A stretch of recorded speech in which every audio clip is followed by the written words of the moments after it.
जी नाज़रीन कराम अस्सलाम वालेकुम। मैं कैसर खान ज़मानी एक बार फिर आपके सामने। आज 10 दिसंबर है 2022।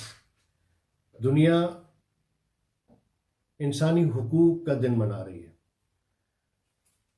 World human rights day. अच्छा, पाकिस्तान में भी हम ह्यूमन राइट्स के हवाले से बात करते हैं और आपने देखा होगा कि हमारी जो माइनॉरिटीज़ हैं उनके हवाले से ह्यूमन राइट्स बहुत ज़्यादा एक्टिव रहते हैं। और सिंध गवर्नमेंट के पास अपनी भी एक मिनिस्ट्री है, डिपार्टमेंट है, human rights government of Sindh. अच्छा, ह्यूमन राइट्स की जब हम बात करते हैं तो पहले हमें अपने ऊपर नज़र डालनी चाहिए कि कहीं हम जिस घर में रहते हैं हम अपने बच्चों को वो हुकूक दे रहे हैं, अपने माँ बाप को हुकूक दे रहे हैं, अपने भाइयों को बहनों को हुकूक दे रहे हैं कि नहीं। साथ साथ जो हमारे हेल्पर्स हैं जिन्हें हम मुलाजिम कहते हैं, क्या हम उनको भी हुकूक दे रहे हैं या उनके हुकूक भी हम सल्ब कर रहे हैं।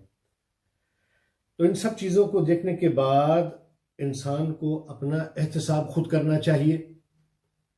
और फिर साथ साथ आप देखें कि आप अपने मोहल्ले वालों के भी हुकूक दे रहे हैं कि नहीं। कहीं ऐसा तो नहीं आप अपने घर का पूरा कचरा गली में फेंकते हैं जिससे बदबू फैलती है और आने जाने वालों को भी तकलीफ होती है। कहीं ऐसा तो नहीं कि आप गाड़ी या मोटरसाइकिल इस अंदाज से पार्क करते हो कि दूसरों को परेशानी होती हो चलने में भी और अपनी सवारी को पार्क करने में भी। ये चीज़ें बड़ी ज़रूरी हैं। उसके बाद फिर आप आइए अपने दफ्तर में कि आप अपने मातहत जो आपके काम कर रहे हैं लोग, उनके हुकूक आप सल्ब तो नहीं कर रहे, उन्हें भी हुकूक दे रहे हैं कि नहीं।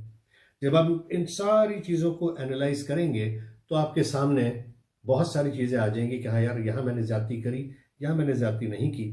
तो जहाँ आपने ज्यादती करी है किसी के साथ उसकी करेक्शन कर लीजिए, दैट्स इट।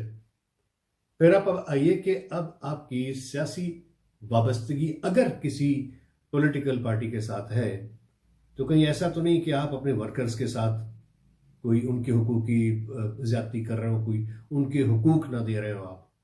ये भी देखने में आया कि अगर कोई अच्छा बड़ा सेनेटर है और अगर वो किसी दूसरे पार्टी के किसी वर्कर के लिए कोई अच्छी बात कहता है तो अपनी पार्टी की सेनेटरशिप से आप हाथ धो बैठता है। तो ऐसा भी देखने में आया।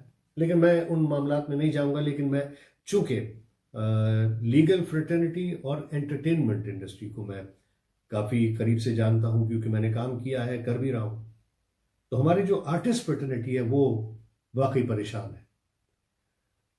प्रोडक्शंस के हवाले से भी, काम मिलने के बाद पैसे न मिलने के हवाले से भी, काम न मिलने के हवाले से भी।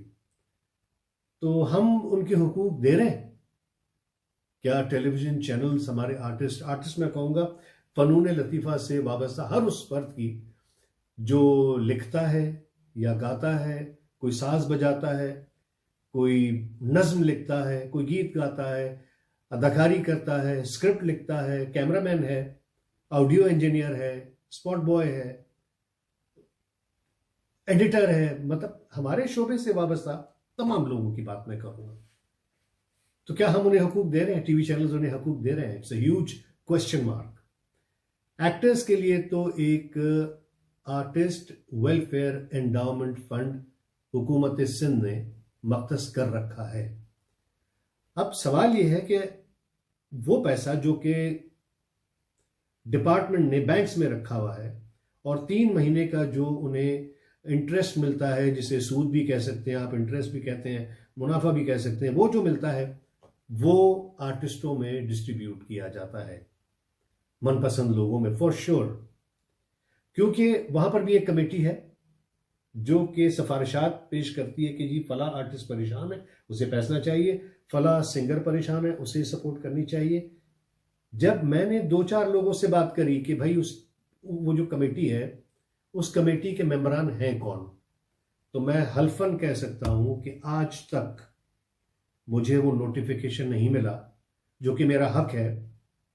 एज पर आर्टिकल 19A मेरा हक है कि मैं उन अफसरान से पूछ सकूं या कोई भी शहरी उन अफसरान से पूछ सके कि जो आपके पास फंड्स आते हैं हुकूमती, जो हमारे आपके टैक्स का पैसा है, जो IMF ने कर्जा हमें दिया हुआ है, जो वर्ल्ड बैंक ने हमें कर्जा दिया हुआ है, ये वो पैसा है, वो आप खर्च कहां कर रहे हैं?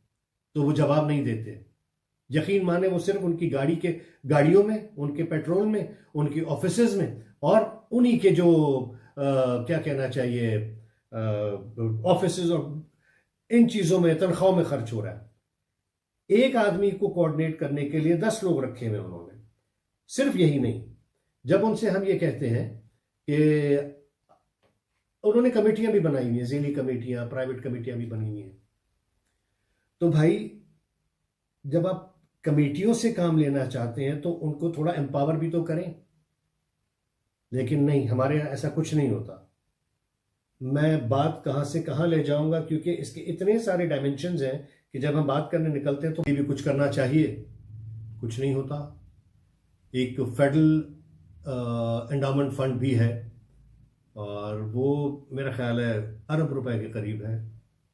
वो कहाँ जाता है, किन लोगों में डिस्ट्रीब्यूट होता, नहीं। मुझे अपने लिए कुछ नहीं चाहिए, मैं हल्फन कह रहा हूं, मुझे अपने लिए नहीं चाहिए, ना अपने किसी फैमिली मेंबर के लिए चाहिए। मैं उन जरूरतमंद आर्टिस्टों की बात कर रहा हूं जिन्हें वाकई इस चीज की जरूरत है। टीवी चैनल्स की भी ये जिम्मेदारी है कि उन्हें काम दें और वक्त पे उनकी मुआवजा अदा करें, मेहनताना अदा करें।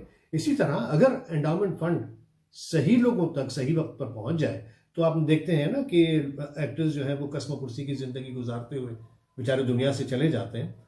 अभी रिसेंट पास्ट में आपने देखा होगा बहुत सारे लोग हैं, मैं नाम क्या लूं, पिछले प्रोग्राम्स मेरे अगर आप देखेंगे तो आप समझ जाएंगे।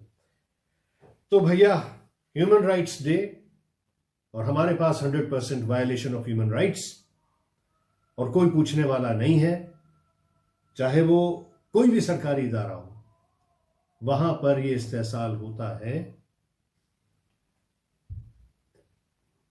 एजुकेशन, अब वो ट्रांसपेरेंसी इंटरनेशनल ने भी एक लिस्ट शाया कर दी है कि सिंध में 4 बड़े महकमे हैं जिनमें कि करप्शन उरूज पर है और उनमें एक एजुकेशन का इदारा भी है। मेरे पास वो वीडियोस और तस्वीर हैं जो कि मैंने एक ऑनरेबल मिनिस्टर साहब को शेयर भी की थी कि सर ये हाल है एजुकेशन का सिंध में, तो आप कुछ करें, अरबों रुपए का आपका बजट है। लेकिन शायद उन्होंने कुछ किया होगा, आई डोंट नो। इसी तरह और महकमे भी हैं, टेंडर्स होते हैं, ठेकेदारियां होती हैं, बहुत सारी चीजें होती हैं। अच्छे काम भी होते होंगे जरूर, ऐसा तो नहीं है कि नहीं होते होंगे, अच्छे काम भी होते होंगे, लेकिन ठीक है। अब अगली वीडियो में कुछ और बात करेंगे। आज अगर ज्यादा बात करेंगे तो बात कहीं से कहीं निकल जाएगी और मुझे अभी जिंदा रहना है आप लोगों के बीच।